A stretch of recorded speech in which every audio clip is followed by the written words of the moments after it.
जब main exam आता है तो मेन एग्जाम में लाइव पूरा पेपर चलता है, यानी कि लाइव रिकॉर्डिंग भी चलती है, लाइव अपलोडिंग भी चलती है। तो जो जो से ज्यादा टाइम लेती है अपलोडिंग, फाइल भी आपकी बड़ी हो जाती है क्योंकि आपने मॉक टेस्ट में छोटी छोटी फाइल डाली, तो वो आपको लगा कि 1 मिनट में काम हो गया। और कुछ का तब भी नहीं हुआ था, लेकिन ऑब्वियसली जब कल पेपर हुआ तो उस टाइम में ज्यादा वो बड़ा इशू रहा होगा काफी सारे स्टूडेंट के लिए, कुछ स्टूडेंट के लिए।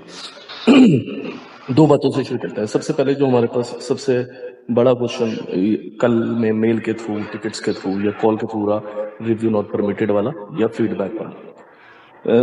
रिव्यू नॉट परमिटेड का मतलब अगर आप इंग्लिश से हिंदी में करेंगे सबसे पहले, तो उसका मतलब होता है कि आप अपना पेपर दोबारा रिव्यू नहीं कर सकते। It's not allowed. इसका मतलब ये है कि जो कुछ भी सबमिट हुआ है वो बंद हो गया है, अब आप उसे दोबारा देख नहीं सकते हैं। उसका आपका पेपर अपलोड हुआ या नहीं हुआ उससे कोई लेना देना नहीं होता है।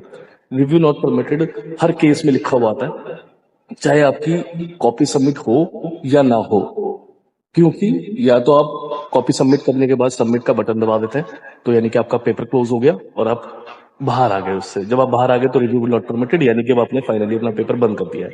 दूसरा रिव्यू पर नॉट परमिटेड कब लिखा था, यानी कि जब हमेशा ही आता है, दोनों दो ही केस है ये। दूसरा केस क्या बनता है, जब आपका टाइम पूरा हो गया, आपका 9 बजे 10 बजे पेपर स्टार्ट हुआ, 12:30 बजे आपने 10 बजे लॉग इन किया, 12:30 बजे आपका पेपर खत्म हो गया, है ना, और आप ऑटोमेटिकली सॉफ्टवेयर बंद हो गया, तो भी रिव्यू नॉट परमिटेड लिखाएगा, भले ही आपका पेपर सबमिट हुआ हो या ना हुआ हो। क्योंकि अगेन आप दोबारा से उसे नहीं देख सकते, you can not see that again, fine. तो review not permitted. Same goes with the feedback, है ना। फीडबैक में भी जरूरी नहीं कि आपका इंडिविजुअली लिखा हुआ है कि आपका पेपर, मतलब इन दोनों केसेस में पहली बात तो ध्यान रखिए, आगे के पेपर के लिए इन दोनों केसेस में पेपर अपलोड होने या ना होने से कोई लेना देना नहीं है। ये हमेशा ही ऐसे मेंशन आएगा, पहली चीज।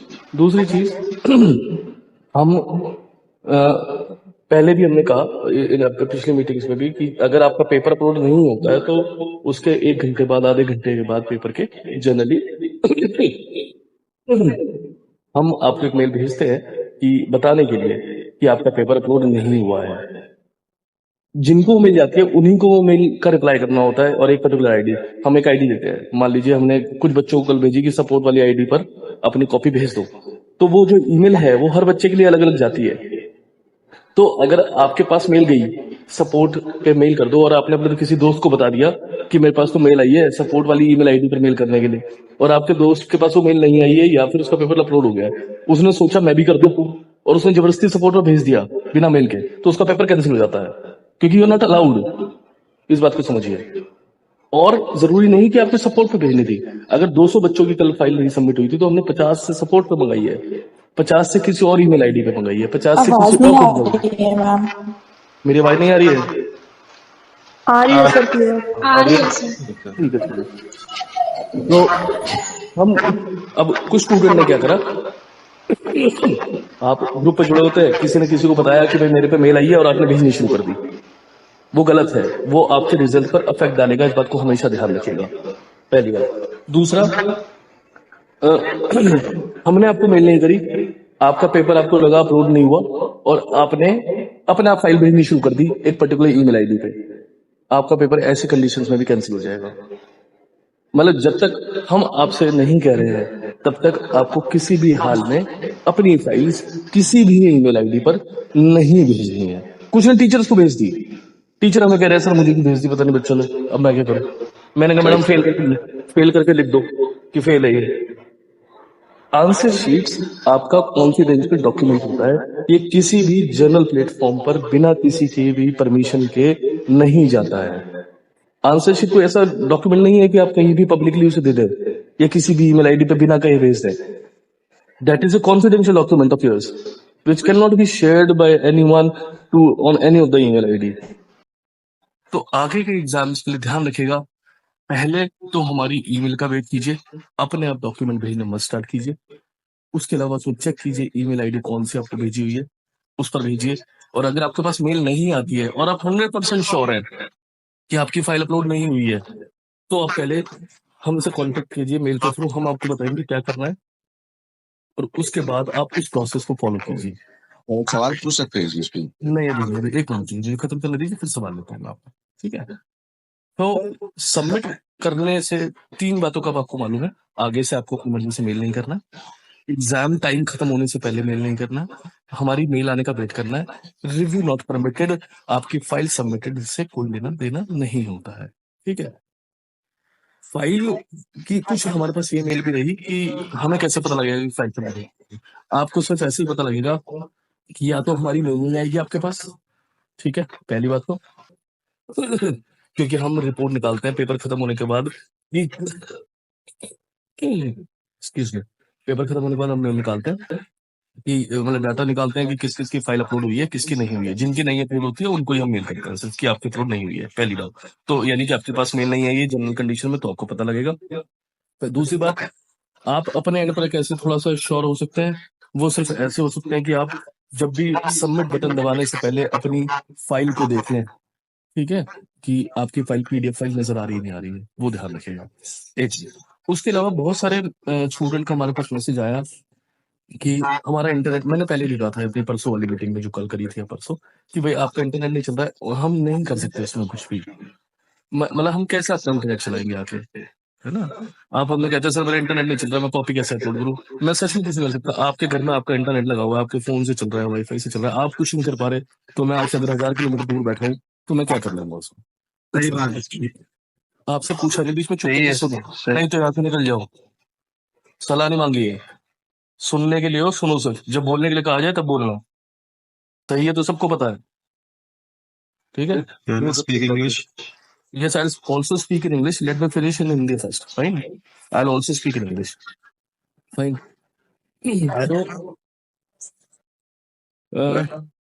तो तो उसमें मैं हम आपके They chose the license number.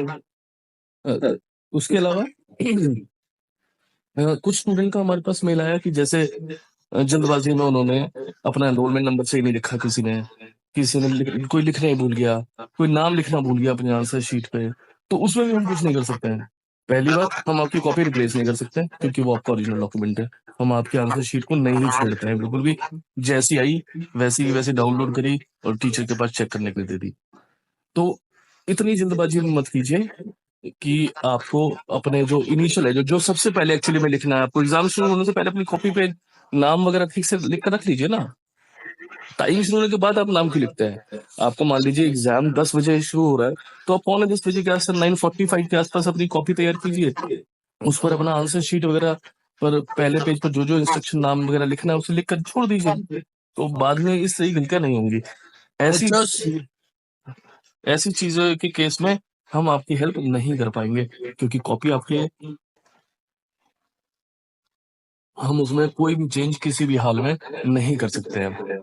Checking के टाइम पे अगर टीचर ने पहचान लिया कि आप कौन है, आपकी आधी अधूरी इन्फॉर्मेशन से तो अच्छी बात है, नहीं पहचान तो जो नुकसान हो रहा होगा वो होगा ही होगा, उसमें हम कुछ भी नहीं कर पाएंगे। फिर आप भले ही कहते रहे कि हमने तो सबमिट करी थी, लेकिन ऑब्वियसली आंसर शीट पर एक्सक्यूज मी, आंसर शीट पर सारी डिटेल लिखने की जिम्मेदारी आपकी है, और अगर वो नहीं आप करते हैं तो उससे रिलेटेड जो भी नुकसान होता है वो आपको ऑब्वियसली उठाना पड़ेगा। आदि वैसे जनरल कंडीशन में अगर आपकी आधी अधूरी इन्फॉर्मेशन है तो टीचर किसी तरीके से ढूंढ लेता है कि चलो एडमिशन नंबर लिखा है, नाम नहीं लिखा है, या एनरोलमेंट नंबर लिखा है तो उससे मैच कर ले। लेकिन टीचर साहब जितनी मेहनत करवाएंगे ना उतना आपकी परेशानी रहेगी। टीचर को ऐसे आंसर शीट दीजिए बनाकर कि उसे 2 मिनट लगे ये पहचानने में कि आप कौन है, चेक करने में क्योंकि कॉपी साफ है, स्कैन क्लियर है, वो दिक्कत खत्म हो जाएगी। ठीक, लास्ट मेरी तरफ से कि आप में से बहुत सारे स्टूडेंट ने पीडीएफ हमने आपको कही थी सिंगल बनानी है, बहुत सारे लोगों ने जब हमें सपोर्ट पर पीडीएफ भेजी तो 10 पेज थे, यानी कि 10 आंसर है तो 10 पेज भेजती है। यही कारण है पहली बात कि आपकी फाइल अपलोड नहीं होगी क्योंकि अभी रुक जाइए ना। हेलो, Choose license बोलना क्यों है बीच में? option. बोलना क्यों बीच में? Wait for a chance. तो बहुत सारे स्टूडेंट सिंगल पीडीएफ नहीं बना रहे, इस कारण से उनके अपलोडिंग में दिक्कत हो रही है। साइज जब तक बड़ा रहेगा, जो गिवन साइज है आपको फाइल का पीडीएफ का, जब तक उससे बड़ी फाइल रहेगी अपलोड नहीं होगी और टाइम भी ऑब्वियसली ज्यादा रहेगी। तीसरा, बहुत सारे स्टूडेंट का उन्हें लगता है पीडीएफ है, लेकिन वो एक्रोबैट का जो जब वो उसमें पीडीएफ कन्वर्जन करते हैं कुछ ऐसे स्टूडेंट हैं तो उनका वो लिंक क्रिएट होता है रादर देन पीडीएफ फाइल बनने के, है ना। कुछ लोग डॉक्यूमेंट फाइल यानी कि डॉक फाइल अपलोड करने की कोशिश कर रहे हैं, तो हमने कुछ ईमेल के रिप्लाई कल करे भी है कि ये लिंक है, ये एक्सेप्ट नहीं होता है, ये मल्टीपल फाइल्स हैं, ये एक्सेप्ट नहीं होती है, ये डॉक फाइल है, ये एक्सेप्ट नहीं होती है। तो इस चीजों को भी आपको चेक करना पड़ेगा, तभी क्या कहते हैं आपकी फाइल ठीक तरीके से अपलोड होगी। रही बात, और अब आती है बात स्पीड को लेकर।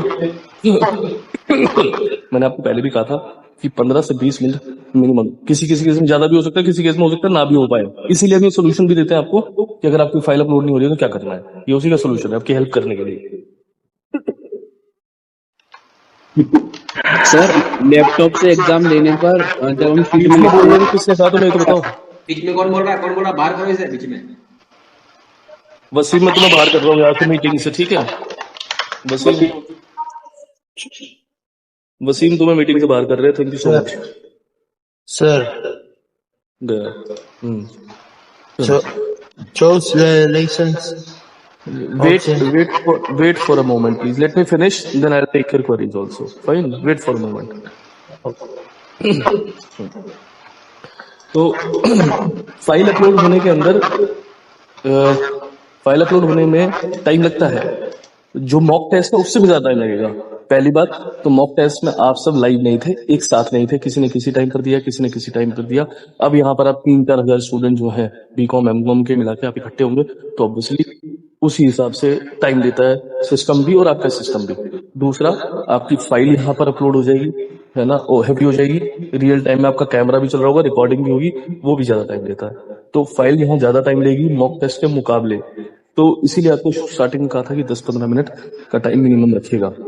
और जब मेन एग्जाम होता है ना, तो उसमें तो एक एक सेकंड ऐसा लगता है कि पता नहीं कितनी देर हो गई। अभी 5 मिनट ही होंगे, आपको लगेगा 5 मिनट की जगह अरे ये तो अपलोड ही नहीं हो रही, 15 मिनट हो गए, 20 मिनट हो गए, आधा घंटा हो गया। नहीं, मैंने तभी आपसे कहा कि रिलैक्स रहिए, फाइल को अपने एंड पर अपलोड होने दीजिए, और नहीं होती है तो ऑब्वियसली उसके लिए हम बैठे हैं, है ना। कोई ना कोई सोल्यूशन, आपकी फाइल अपलोड नहीं होगी तो आपको जरूर दे देंगे। Thank you for watching. For more